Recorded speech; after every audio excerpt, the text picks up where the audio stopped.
નમસ્કાર વિદ્યાર્થી મિત્રો, સ્વાગત છે તમારું YouTube channel leave for education પર। આજે આપણે વાત કરીશું હાલમાં જે તમારા અહીંયા ધોરણ 9 ગુજરાત માધ્યમિક અને ઉચ્ચતર માધ્યમિક શિક્ષણ બોર્ડ ગાંધીનગર દ્વારા ગુજરાતી ફર્સ્ટ લેંગ્વેજ જેની પ્રથમ ભાષા ગુજરાતી છે એમના વિશે વાત કરીશું। પ્રશ્ન બેંક 5 જાન્યુઆરી 2025 તારીખ 9/1/2025ના રોજ જે પેપર છે એમના વિશે આપણે વાત કરીશું। હવે આ સમાવિષ્ટ પ્રકરણો કેટલા છે તો કે 15, 16, 17 વ્યાકરણ, સમાસ, લેખન અને ગદ્યાર્થ ગ્રહણ, નિબંધ લેખન આટલા આપણા ટોપિક છે। ઓકે, તો ચાલો વિભાગ એથી સ્ટાર્ટ કરીએ।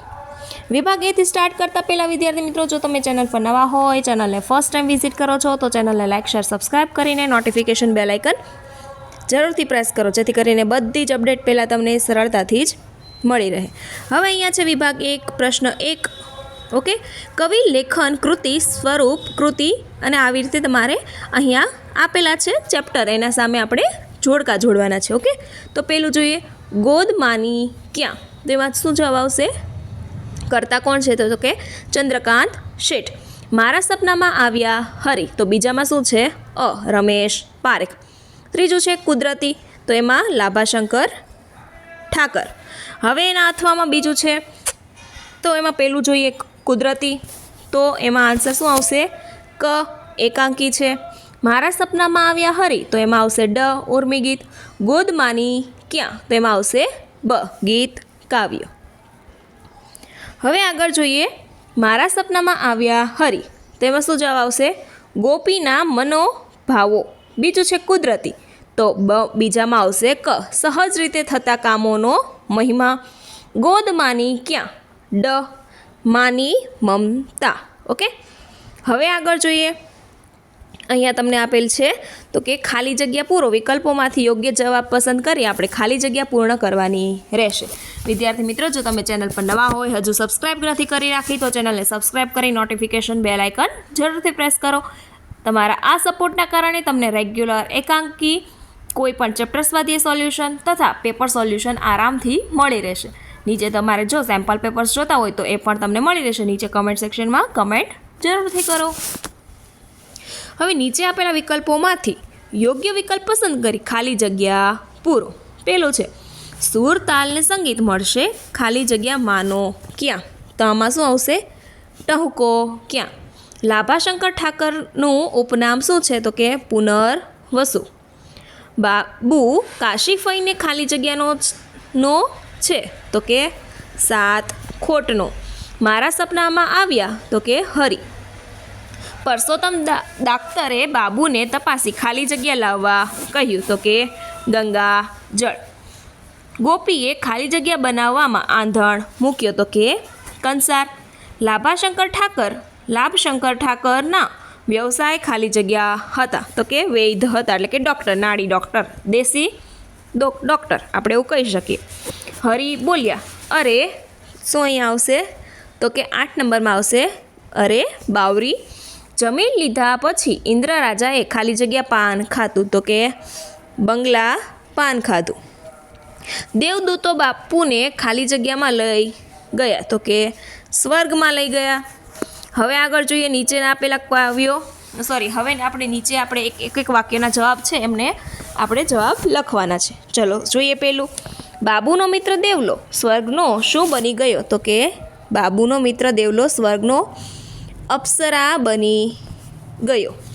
માનો ટહુકો પાસે કોની વિસાત નથી તો કે માના ટહુકા સાથે તો કે સૂર અને તાલની કોઈ વિસાત નથી। ઓકે, તો આ બધા ક્વેશ્ચન્સ છે, અહીંયા તમને 16 ક્વેશ્ચન્સ આપેલા છે। ઓકે, હવે વિભાગ બી વાત કરીએ તો એમાં પણ 2-3 વાક્યોના ઉત્તર આપેલા છે। કેટલા લખવાના છે તો કે કોઈ પણ 2, 4 માર્ક્સ, એક ક્વેશ્ચનનો તમારો 2 માર્ક્સ। ઓકે, તો અહીંયા પણ તમને આપેલા છે જે બધા તમને સ્વાધ્યાયમાંથી આરામથી મળી રહેશે। 10 ક્વેશ્ચન છે। બ જોઈએ, સવિસ્તાર ઉત્તર આપો, કે જેમાં શું છે કોઈ પણ એક લખવાનો છે, 3 માર્ક્સનો એક ક્વેશ્ચન છે।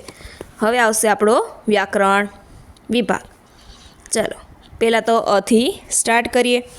વિદ્યાર્થી મિત્રો, હજુ તમે ચેનલને સબસ્ક્રાઈબ નથી કરી રાખી, ચલો ફટાફટ ચેનલને સબસ્ક્રાઈબ કરીને નોટિફિકેશન બેલ આઇકન જરૂરથી પ્રેસ કરો જેથી કરીને બધી જ અપડેટ ફટાફટ મળી રહે।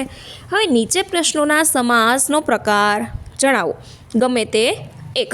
ઓકે, તો પેલો શું છે આમાં હળદર, તો કે ઉપપદ. બીજું છે તત, પુરુષ, ઝાડા, ઝાંઝર, તો આમાં આવશે કર્મધારાય. પછી છે મધ, મીઠું, તો એ આવશે દ્વિગુ સમાસ. ઓકે, હવે બ જોઈએ. તો હવે અહીંયા પણ સમાસ આપણે ઓળખવાનો છે, ગમે તે એક. ઓકે, તો એમ નહીં કહેવાનું કે ભાઈ મને તો એ કંઈ નથી ગમતા, લખવાનું છે. પંકજ, તો કે ઉપપદ સમાસ. મનગમતું, તો કે તત્પુરુષ સમાસ. મા બાપ, તો કે દ્વંદ્વ સમાસ. સપ્તર્ષિ, 7 તારાનું ઝુમખું, તો 7 ઋષિઓનું ઝુમખું. ઓકે, તો કે દ્વિગુ સમાસ. નરસિંહ, તો કે કર્મધારાય.